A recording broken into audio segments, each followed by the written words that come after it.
은혜 받으실 하나님 말씀은 마태복음 6장 12절에 있는 말씀, 오늘 주기도문 강의 7번째 시간입니다. 마태복음 전체로는 25번째 말씀입니다. 마태복음 6장 12절에 있는 말씀, 저와 여러분들이 다 함께 합독하도록 하겠습니다. 합독합니다. 시작. 우리가 우리에게 죄 지은 자를 사하여 준 것 같이 우리 죄를 사하여 주시옵고. 아멘. 우리가 우리에게 죄 지은 자를 사하여 준 것 같이 우리 죄를 사하여 주시옵고. 이와 같은 제목으로 제목은 용서. 우리 주보에 보시면 소재가 있습니다. 내죄 탕감의 근거 이렇게 나와 있습니다. 이와 같은 제목으로 함께 은혜를 나누도록 하겠습니다.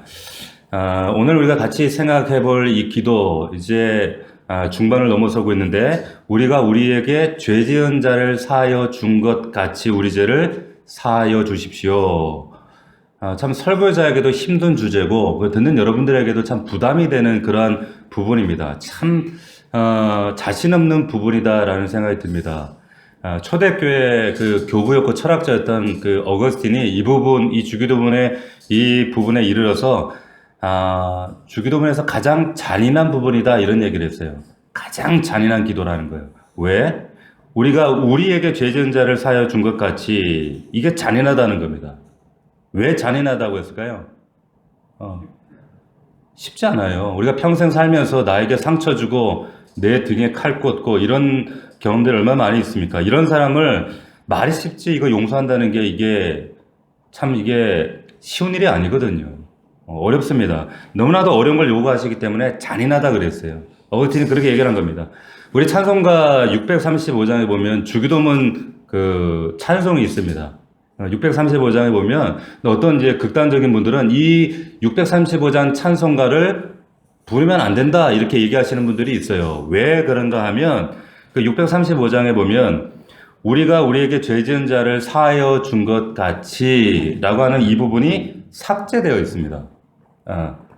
그러니까 일용할 양식 주시고 우리들의 큰 죄 다 용서하시고 이렇게 넘어가요. 그러니까 이 주기도문에서 가장 중요한 죄를 다루는 부분에 있어서 어떻게 가장 이 중요한 부분을 뺄 수 있는가? 그래서 이게 온전한 주기도문, 온전한 고백이 될 수 없다라고 해서 어떤 분들은 이거를 찬송가로 인정하지 않습니다. 고백하지 않습니다. 왜 빠졌는지는 모르겠어요. 가사 분량 때문에 빠졌는지 아니면 정말 부담스러운 주제 때문에 그런지 모르겠지만 여하튼 우리에게 가장 부담이 되는 건 사실이죠.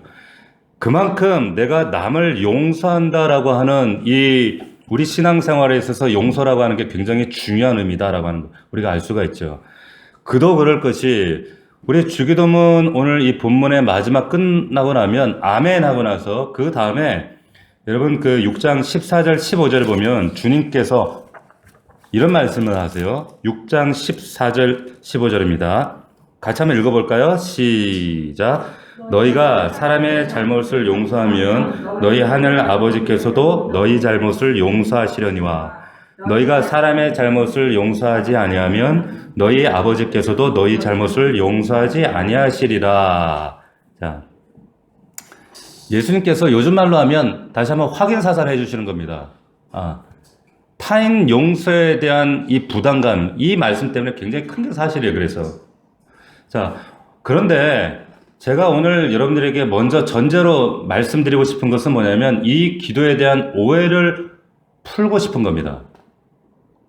자, 무슨 말이냐면 이 주기도문의 내용을 우리가 직관적으로 해석하면 용서하는 것이, 타자에 대한 용서가 내 죄를 탕감받는 아주 중대한 조건이구나. 우리가 이렇게 생각할 수가 있어요.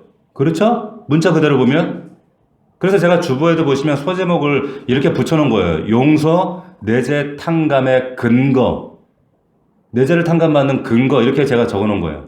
남을 용서해주면 하나님께서 내 죄를 용서해 주실 것이다 라고 생각하는 거죠. 자, 그러면 과연 내 죄를 탕감받는 조건이 내 죄를 용서받는 것이 타자를, 내가 남을 용서하는 것인가? 이게 조건인가? 그런 건가요? 여러분 마태복음 18장에 보면 우리가 잘 아는 그 만 달란트 빚진 자 이야기가 나옵니다. 1만 달란트 빚진 자를 임금이 탕감해 주었다라고 하는 예화인데 그 말씀 맨 마지막 부분에 예수님이 뭐라고 결론을 지으시면서 얘기하시냐면 이런 얘기를 해요. 너희가 각각 마음으로부터 형제를 용서하지 아니하면 너희 하늘 아버지께서도 너희에게 이같이 하시리라. 자, 그러니까 꼭 우리가 반드시 남을 용서하지 않으면 하나님이 그 용서하는 것, 너희들이 용서해야 하나님도 너희를 용서하는 것 보고 너희 죄도 용서받게 될 것이다. 이렇게 우리가 생각하게 된다는 거죠. 오늘 주기도문 내용도 그거잖아요. 우리가 우리에게 죄진 자를 사하여 준 것 같이 우리 죄 사하여 주십시오. 그러니까 반드시 우리가 하는 용서, 우리의 의로운 행위만큼, 용서의 분량만큼 하나님께서도 우리를 용서하신다. 그래야 우리가 용서받는다. 이렇게 생각한다는 겁니다. 우리가 그래 공부를 해왔죠. 우리가 지금까지 그런 설교를 들었어요. 그런데 결론부터 얘기하면 그 가르침은 틀린 가르침입니다. 단언컨대 그건 틀린 가르침이에요. 자, 왜냐하면 여러분 우리의 죄가, 저와 여러분의 죄가 용서함으로, 선을 행함으로, 의를 행함으로 우리 죄를 탕감받을 만큼 여러분의 죄가 그렇게 간단하지 않아요. 그 죄가 작지 않습니다. 평생 우리가 선을 행하고 평생 수천 명을 용서한다고 할지라도 여러분 하나님으로부터 받은 그 속죄의 은혜는 절대 그것과 비교가 안 돼요. 그것으로 용서가 되지 않습니다. 오해하시면 안 돼요. 그 사실 증명을 위해서 예수님이 지금 18장에서 만 달란트 비유를 하시는 거예요. 만 달란트. 주님께서 우리에게 주신 용서의 값어치가 얼마냐? 만 달란트라고 하는 거예요. 만 달란트. 윤재야, 목사님을 딱 봐. 만 달란트가 얼마야? 윤재야? 자, 만 달란트라고 하는 거 잘 봐. 잘 보세요. 만 달란트니까 여러분들이 감이 안 오시기 때문에 여러분들에게 이해를 돕기 위해서 제가 좀 쉽게 좀 환산해 드리면 오늘날 돈으로 따지면 5조원에서 6조원 되는 거예요. 6조원. 그래도 감이 안 오죠. 내가 쓸 돈이 아니니까 별로 이렇게 감동이 없어요. 여러분들 표정이. 근데 이걸 쉽게 얘기하면 여러분들이 하루에 2억씩 쓰시는 거예요. 얼마씩? 2억씩 하루에. 여러분들 마음대로 쓸 수 있어요. 여러분 그 부산에 내려가면 2억이면 집 한 채 삽니다. 좋은 2층 집 하나 사요. 부산에 가면 그만한 돈을 여러분들이 얼마 정도 쓸 수 있냐? 언제까지 쓸 수 있느냐? 70년 동안 매일 쓸 수 있어요. 얼마 동안? 70년 동안. 얼마를? 2억씩. 할렐루야. 좋죠. 매일 2억씩 쓰면 좋죠. 그죠? 그냥 2억이 아니라 한 200만 원만 써봤으면 좋겠어. 그죠? 매일. 자, 그런데 보세요. 이게 5조란 말이에요. 5조. 그런데 보세요. 이게 무슨 말이에요? 이 만 달란트 빚진 자를 하나님 임금이 탕감해 줬다. 이게 무슨 말입니까? 하나님께서 우리에게 빚을 탕감해 주셨는데 그건 값으로 따질 수 없다는 거예요. 가치를 매길 수 없다는 거예요. 그게 만 달란트다. 근데 그 빚을 만 달란트를 탕감받은 사람이 그게 여러분과 저란 말이에요. 그런데 그 사람이 나가서 우연히 길바닥에서 시장에서 자기에게 돈 떼먹은 놈을 딱 잡았네? 딱 마주치는 그놈 멱살을 모가지를 딱 잡았어요. 끌고 가서 이제 이놈한테 이제 따지는 거죠. 근데 그 멱살 잡히는 사람이 얼마를 빚졌어요? 100데나리온을 빚졌어요. 100데나리온은 얼마입니까? 우리 돈을 따지면 오늘날로 1000만 원 정도 되는 거예요. 1000만 원. 1000만 원 빚진 거예요. 그래가지고 야, 너 1000만 원 빚진 놈한테 너 갚어. 왜 안 갚어 이 자식아 하면서 겁박하는 거죠. 자, 탕감이 크기가 이게 비교가 돼요, 안 돼요? 5조원과 1000만 원. 비교가 안 되는 거죠. 잘 들으세요.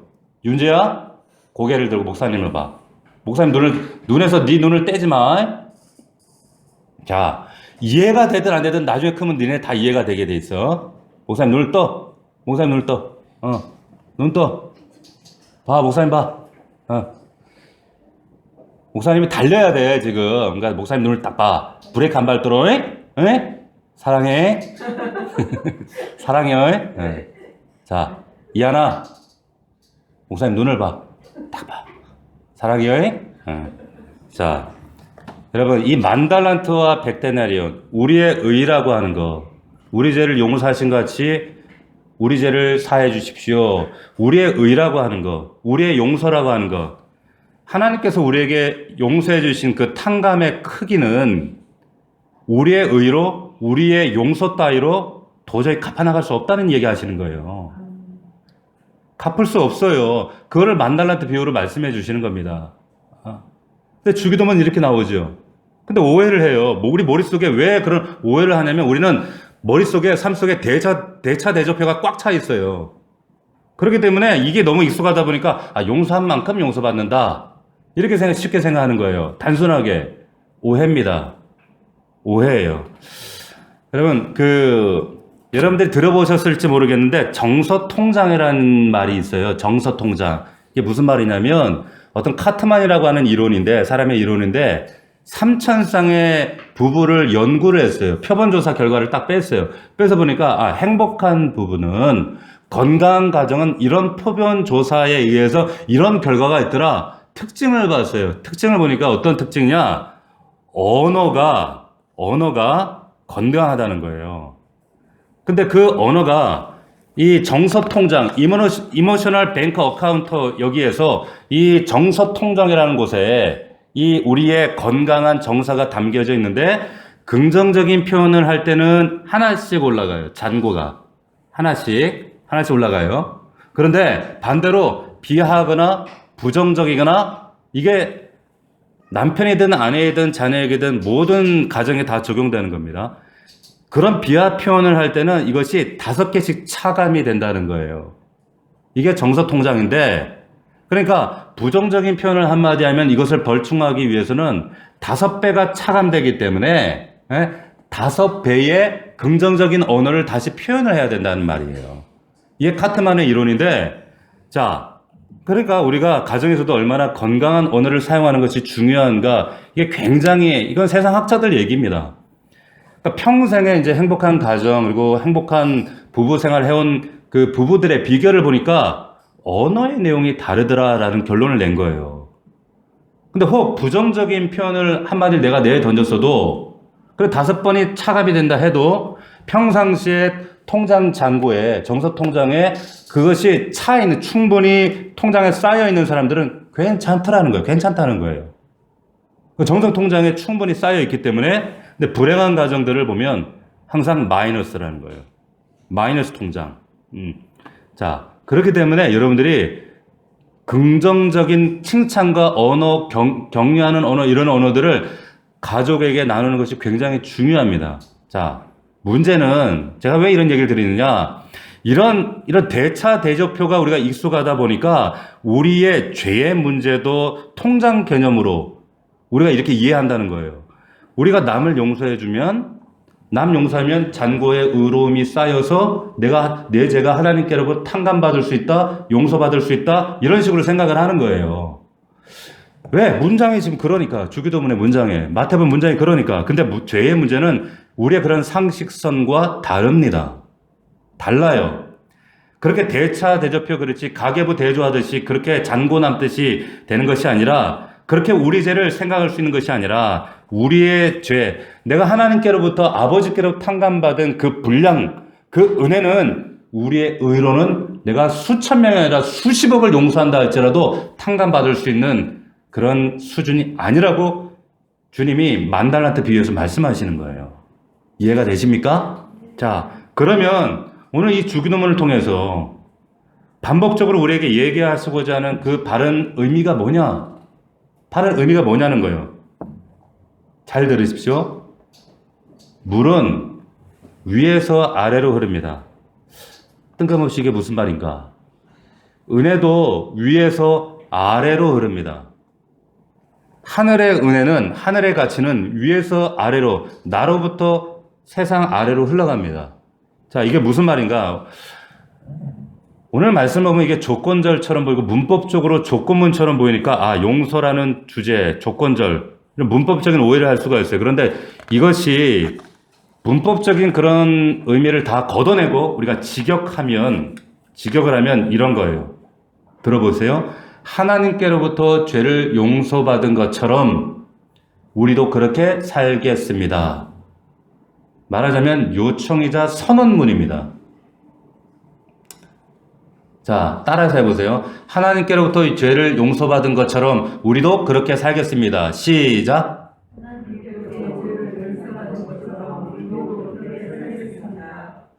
이해가 되시나요? 자, 우리를 보세요. 이 말은 내가 죄를 지은 자를 용서해 하나님이 그만큼 죄 용서해 주신다 그런 얘기가 아니에요. 전혀 다른 얘기예요. 은혜의 흐름을 막지 않겠다는 결단을 하는 겁니다. 자, 우리에게 죄 지은 자를 사해 준 것 같이 우리 죄를 사해 주셨고, 이 헬라어 원문을 보면 이 죄라는 단어가 우리가 흔히 알고 있는 그 죄라는 단어 하마르티아가 아니라 뭐냐면 오페 일레마라고 하는 단어예요. 이게 무슨 말이냐면 빛이라는 거예요. 선샤인이 아니라 부채라는 뜻이에요. 근데 우리 성경에는 이것을 이 죄라고 번역을 했어요. 근데 원어 성경에는 보면 부채, 빛이라는 말이에요. 빛. 자, 원문대로 번역을 해보면 그러면 이런 뜻이 됩니다. 하나님께로부터 빚을 탕감받은 것처럼 우리도 그렇게 탕감하며 살게 하옵소서. 다시 한번요. 하나님께로부터 빚을 탕감받은 것처럼 우리도 그렇게 탕감하며 살아가겠습니다. 라고 하는 거예요. 아멘이십니까? 이해가 되세요? 다르죠? 달라요. 여러분, 그러면 왜 죄를 여기 성경에서는 빚, 부채, 이 빚이라고 기록을 했을까요? 여러분, 저를 보세요. 왜 죄를 빚 이것으로 이렇게 번안을 해놨을까요?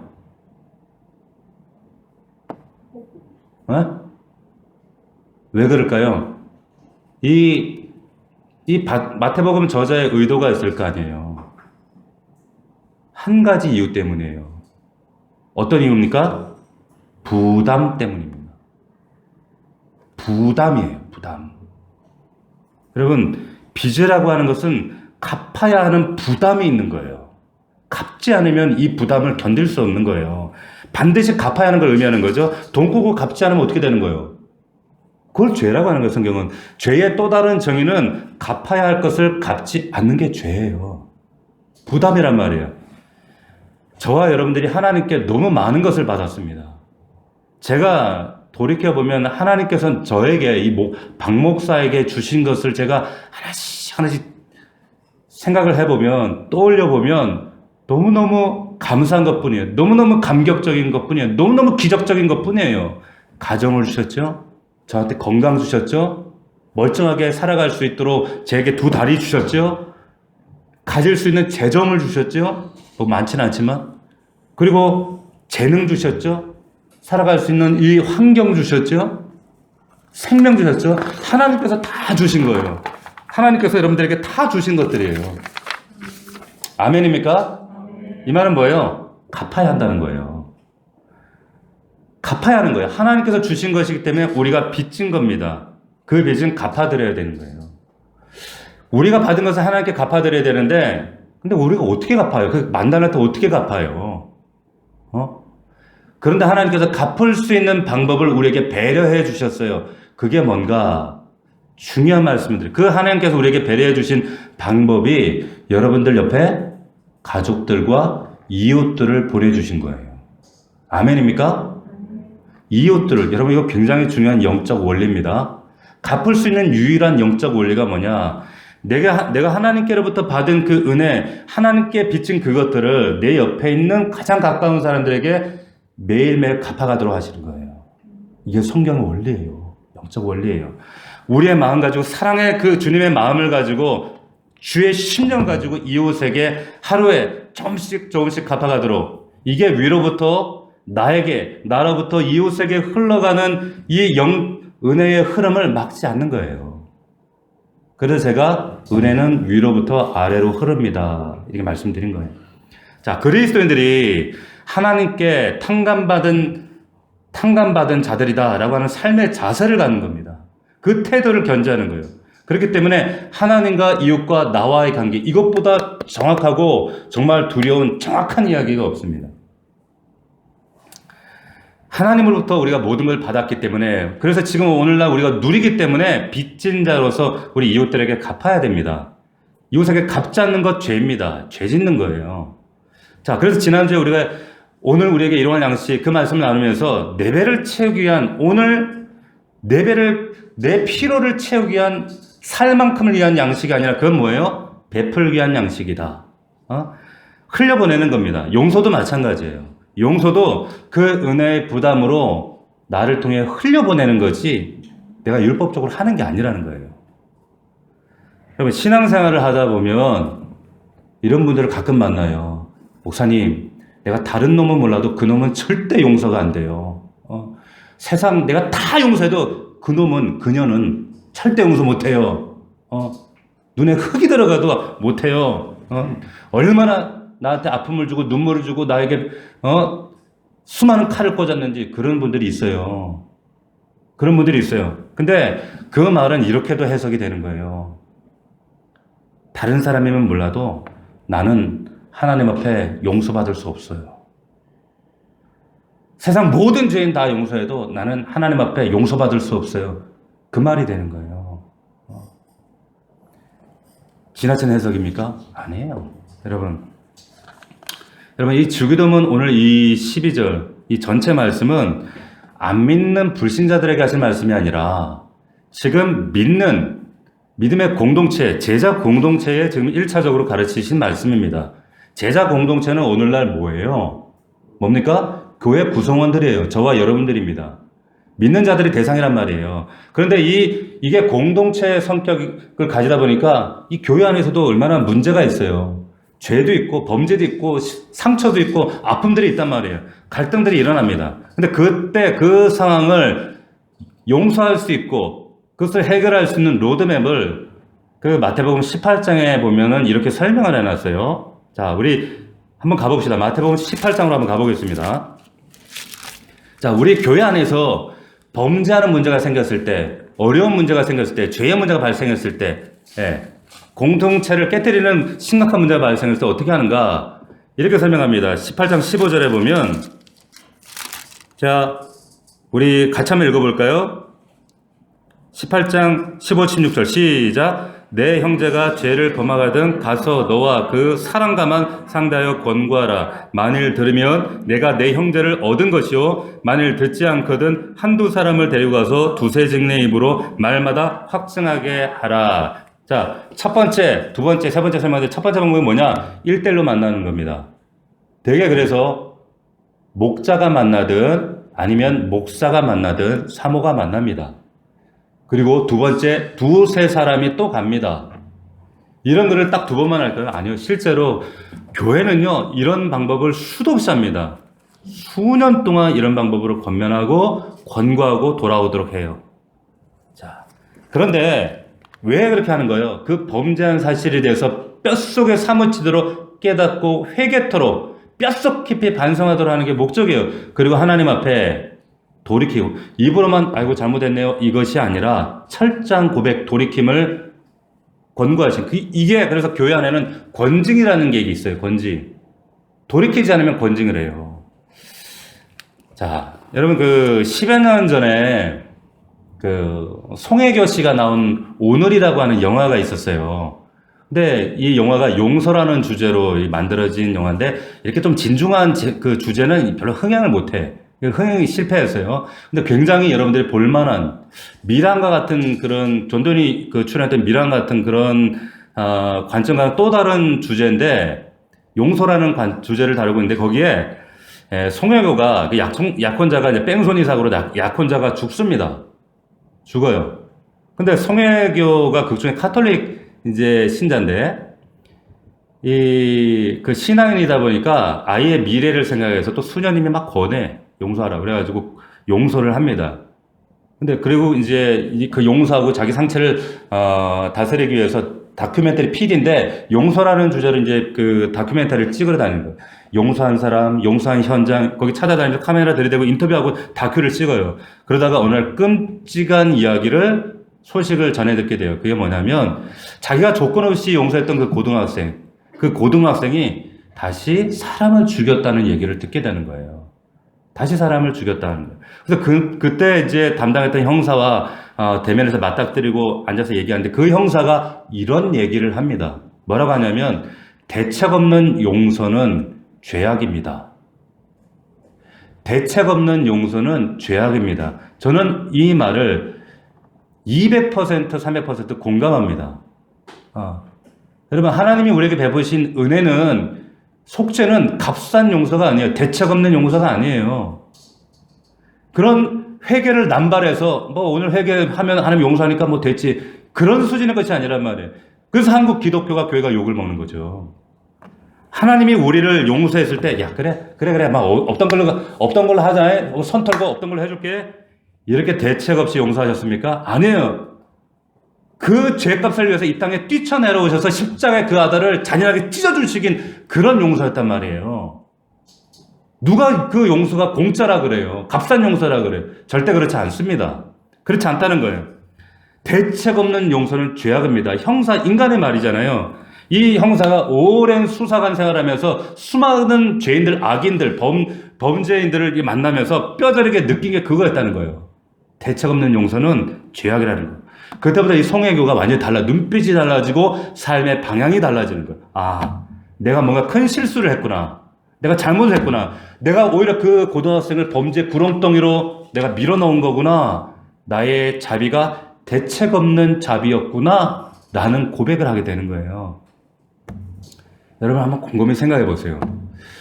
우리가 믿는 이 은혜의 종교, 이 기독교는 자비가 기초가 되는 은혜의 종교입니다. 그런데 그 은혜는 대안이 없는 은혜입니까? 대책이 없는 자비였습니까? 아니에요. 아니라고 하는 거예요. 그것 때문에 예수가 죽었어요. 그것 때문에 하나님께서 그 십자가의 잔인한 형벌을 우리 눈앞에 정말 선명하게 그 그림을 보여주신 거 아닙니까? 여러분, 그 죄를 다루는 데 있어서 공동체가, 여기 마태복음 18장에 보면 교회 앞에 잘못했을 때 어떻게 로드맵을 해야 되는가?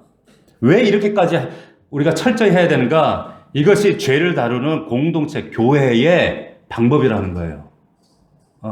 그런데 교회가 그래요? 눈치 보죠. 행여나 또 눈치 보고, 행여나 또 교회 떠날까봐. 근데 그 영혼이 망해요. 망한다니까요? 제가 하나님을 목회하면서 우리 성도들에게도 당부하지만 절대 우리 교회는 인본주의 같은 거 안 해요.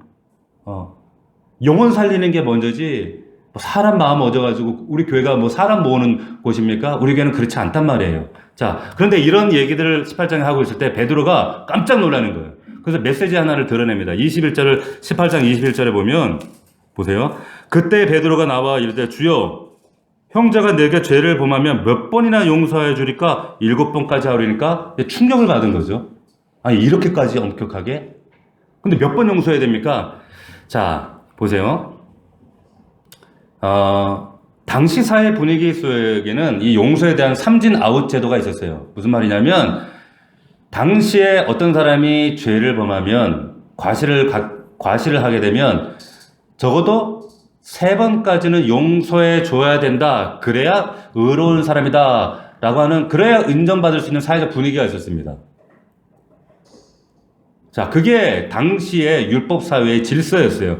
그래서 내키지 않아도 3번까지는 율법사들과 유대인들은 용서를 했어요. 용서합니다. 그런데 여러분, 그 용서는 무슨 용서예요? 결국 자기 의를 위한 용서예요. 보세요. 여러분들이 말하는 용서는 이런 자기 의가 기초된 용서일 가능성이 상당히 많아요. 교회가 그래서는 안 된다는 겁니다. 보세요. 오늘이라는 그 영화에 이런 대사가 나와요. 뭐라고 하냐면, 용서란 증오와 미움을 제거하는 것이 아니다. 그냥 가장자리로 밀어내는 것이다. 제가 무릎을 탁 쳤다니까요. 여러분, 용서가 기독교 방식으로, 우리 성경적 언어로 이거를 번안하면, 용서는 내가 하는 거 아니에요. 은혜로 밀어내는 거, 가장자리로. 아멘이십니까? 내가 하는 거 아니라는 거예요. 예수께서 그 베드로 질문에 예수님께서 꺼내놓은 대답이 뭐냐면, 예수께서 이르시되 7번뿐 아니라 7번을 70번까지 하라. 7채로 49, 490번까지 하라는 거예요, 그러면? 이거 무슨 말이에요? 가능한 얘기예요, 이거? 가능한 얘기입니까? 할 수 있어요? 우리 보고 하라는 얘기입니까? 할 수 없다는 얘기 이렇게 하시는 거예요. 할 수 없다는 얘기를. 우린 용서할 수 없어요, 여러분. 우린 율법적으로 우리 의로 이 용서가 불가능하다니까요. 살다 보니까 우리가 살면서 우리가 용서 안 되는 일이 훨씬 더 많잖아요. 용서 안 되는 사람, 용서 안 되는 사건들이 얼마나 많습니까? 여러분 어떻게 생각하세요? 예수 믿고 나니까 다 용서가 되든가요? 다 품어지든가요? 천만의 말씀. 나도 용서가 안 되는 사람이 있는데 목사인데. 네. 여러분 지금 광주에서 건물이 무너져가지고 앞자리에 아버지는 살고 뒷자리에 딸은 살아 죽었어요. 용서가 될까요? 아버지가 깨어나서? 그게 용서가 될까요? 그 불법 때문에, 욕심 때문에. 또 몇 달 전에 여러분 그 7층에서 페인트 공이 페인트를 칠해 7 식구의 생계를 책임지던 그 가장이 페인트를 칠하는데 시끄럽다고 올라가서 카트칼로 그 줄을 끊어버렸어. 여러분 뉴스 보셨잖아요. 그 사람 용서됩니까? 용서가 돼요? 그게 어떻게 용서가 돼요? 그게 어떻게 용서가 돼요?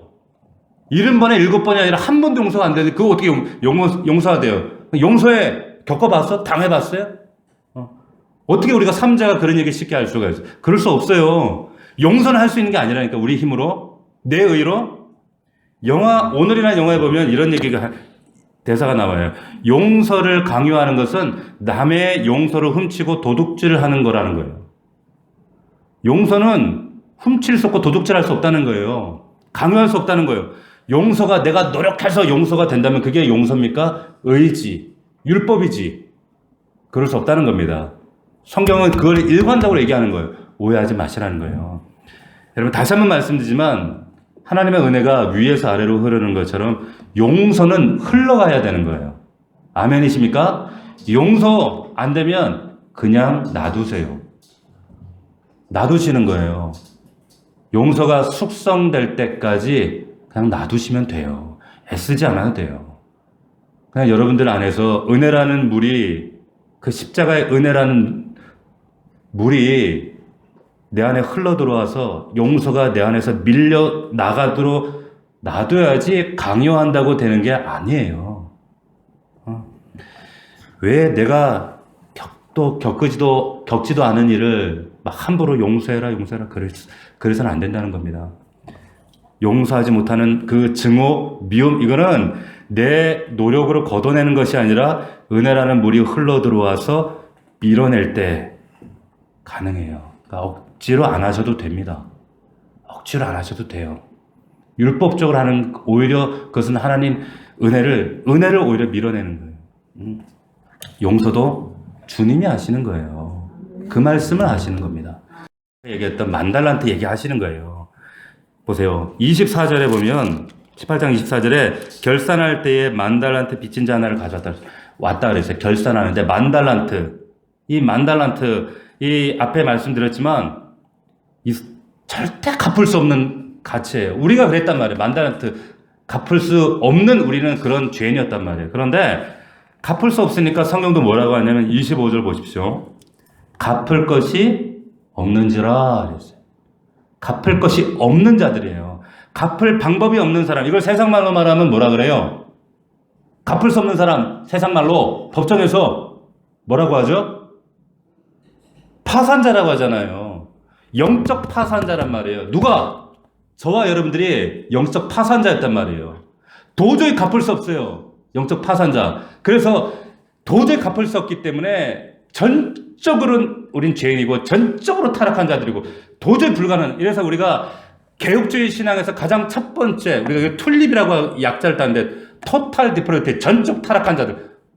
우리는 이 죄악을, 이 타락을, 이 죄를 이 갚을 능력도 없고 의지도 없는 전적으로 타락한 자들이다. 이렇게 얘기하는 겁니다. 갚을 방법이 없다. 이렇게 성경이 얘기하는 거죠. 파산자다. 자, 그런데 25절 보십시오. 갚을 것이 없는지라 주일이 명하여 그 몸과 아내와 자식들과 모든 소유를 다 팔아 갚게 하라. 이게 우리의 운명이었단 말이에요. 자, 여기 세 종류의 인생이 등장합니다. 자기 몸, 자기 자신과 아내와 자식, 근데 모든 소유를 다 팔아서 갚아라. 그래도 못 갚아요. 절대 갚을 수 없습니다. 자, 임금이 이거 알았을까요? 몰랐을까요? 갚을 수 있다는 거, 갚을 수 없다는 거 알았을까요? 몰랐을까요? 알아요. 여러분, 아내, 자식, 이건 자기의 존재 기반이에요. 자기 존재 확장입니다. 자기 자신이에요. 근데 이걸 드린다고 갚아집니까? 안 갚아진다는 거예요. 자, 그런데 그 다음에 기가 막힌 얘기를 합니다. 26절에. 26절 보세요. 같이 읽겠습니다. 시작. 그 종이 엎드려 절하며 이르되 내게 참으소서 다 갚으리다 하거늘. 여러분 잘 보세요. 이게 무슨 말이냐. 여기에 인간된 우리의 실제가 드러나는 거예요. 우리가 주기도문을 오해할 수밖에 없는 우리의 실상이 여기 드러납니다. 종은 두 가지를 몰랐어요. 뭘 몰랐는가? 자기가 갚을 수 있어요, 없어요? 갚을 수 없어요. 갚을 수 없는 자신의 실체, 실상을 아직도 몰랐어요. 종은 그걸 아직도 몰랐다니까요. 어떻게 갚아요, 지가? 뭔 수로 갚아? 10,000달란트를. 더군다나 여기 인간의 속내가 드러나는 것이 근데 뭐라고 합니까? 그래도 자기가 갚겠다는 거예요. 근데도 갚겠다는 거예요.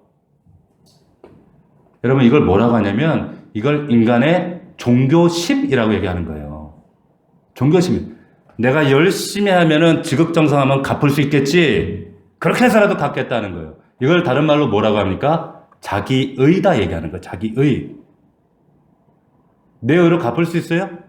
속죄받을 수 있어요? 안 돼요. 근데 이 종 그러고 있는 거예요. 자, 여러분 보세요. 주인이 이 임금이 이 종의 상황과 실상 실체를 몰랐을까요? 알죠? 27절 보세요. 같이 읽겠습니다. 시작. 그 종의 주인이 불쌍히 여겨 놓아 보내며 그 빚을 탕감하여 주었더니 할렐루야. 보세요. 그 종의 주인이 불쌍히 여겼다는 거예요. 여러분들을 불쌍히 여겼다는 거예요. 여러분 왜 불쌍히 여겼는지 곰곰이 생각해 보세요. 왜 불쌍히 여겼을까요? 왜? 10,000달란트 빚졌기 때문에? 10,000달란트 갚을 수 없기 때문에? 아니에요. 아니에요. 그의 실상을, 실체를 알기 때문이에요. 그래서 불쌍했다는 거예요. 불쌍해. 그 실상을, 아이고, 저놈이 아직도 자기 운명이 어떻게 될지도 모르고 자기가 갚을 수 있다고 저렇게 착각하는구나. 이놈의 자식. 그냥, 주인한테 자기 운명을 다 내어 던져 맡기면 될 텐데, 그러면 좋을 텐데, 근데 그것마저 없는 거야, 이 종은. 아직 자기 의가 남아서 내가 갖겠습니다. 내가 하겠습니다. 신앙생활은 하는 게 아니라 되어지는 거라고요. 은혜로. 이게 인간입니다, 인간. 자, 이제 뭔가 맞춰지지 않아요? 마태복음 말씀이? 보세요. 그러니까 그 종이 탕감해버리는 거 불쌍해서. 그게 하나님이 여러분들을 향해 베푸신 구원의 기초입니다. 할렐루야. 이게 구원의 기초요? 십자가의 기초요? 그래서 어떤 사람은 이거 잔인한 은혜라는 거예요. 잔인한 자비다. 왜? 이것 때문에 예수가 잔인하게 십자가에 죽었잖아요.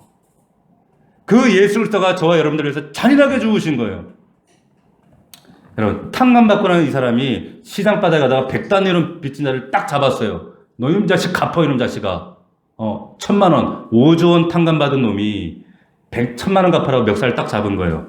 이 소식을, 그리고 이 사람을 잡아 넣었잖아요. 근데 이 소식을 임금이 들어요. 32절, 33절 보세요.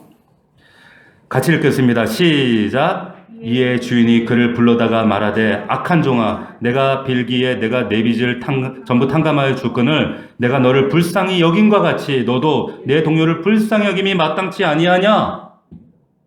여러분 이 말씀이 오늘 우리 주기도문의 결론입니다. 보세요. 여러분 주인이 종을 다시 감옥에 집어넣어 버렸어요. 왜 넣었어요? 10,000달란트 못 갚아서? 에?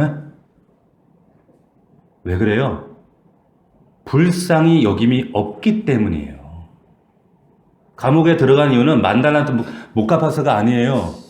불쌍히 여김이 없기 때문이라고 그래요. 분명히. 자, 전체 결론 그림을 여러분 맞춰보세요. 1만 달란트는 우리 갚을 수 없습니다. 수천 명이 아니라 수십만 명 여러분들이 용서해도 여러분들 죄값은 용서받을 수 없어요.